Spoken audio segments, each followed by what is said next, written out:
ধলাইয়ে পুলিশের অভিযানে আটক 3 সুদখোর।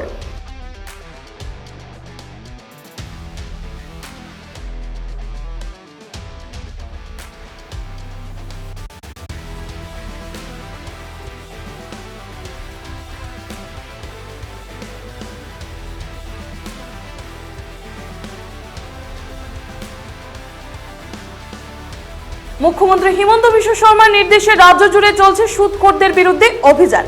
শনিবার ধলাই থানা এলাকার বিভিন্ন প্রান্তে সুদখোরদের বিরুদ্ধে অভিযান চালায় ধলাই পুলিশ।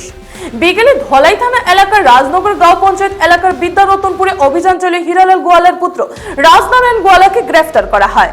রাজনারায়ণ কাপড়ের ব্যবসার পাশাপাশি অবৈধ সুদের ব্যবসার সাথে জড়িত রয়েছেন বলে অভিযোগ। জীবনগ্রাম গাঁও পঞ্চায়েত এলাকার দেবীপুর প্রথম খণ্ড গ্রামে অভিযান চলে মনীন্দ্র চন্দ্র দাসের পুত্র মৃন্ময় কান্তি দাসকে গ্রেফতার করা হয়। মৃন্ময় হার্ডওয়্যারের ব্যবসার আড়ালে দীর্ঘদিন থেকে সুদের ব্যবসা চালিয়ে আসছিলেন বলে অভিযোগ। জীবনগ্রাম জারুলতলা থেকে লক্ষ্মীকান্ত দাসের পুত্র সন্তোষ কুমার দাসকে গ্রেফতার করা হয়।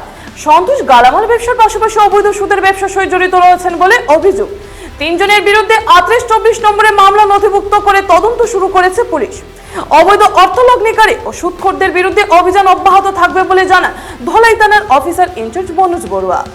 হিফজুর রহমান বরভূঁইয়া রিপোর্ট।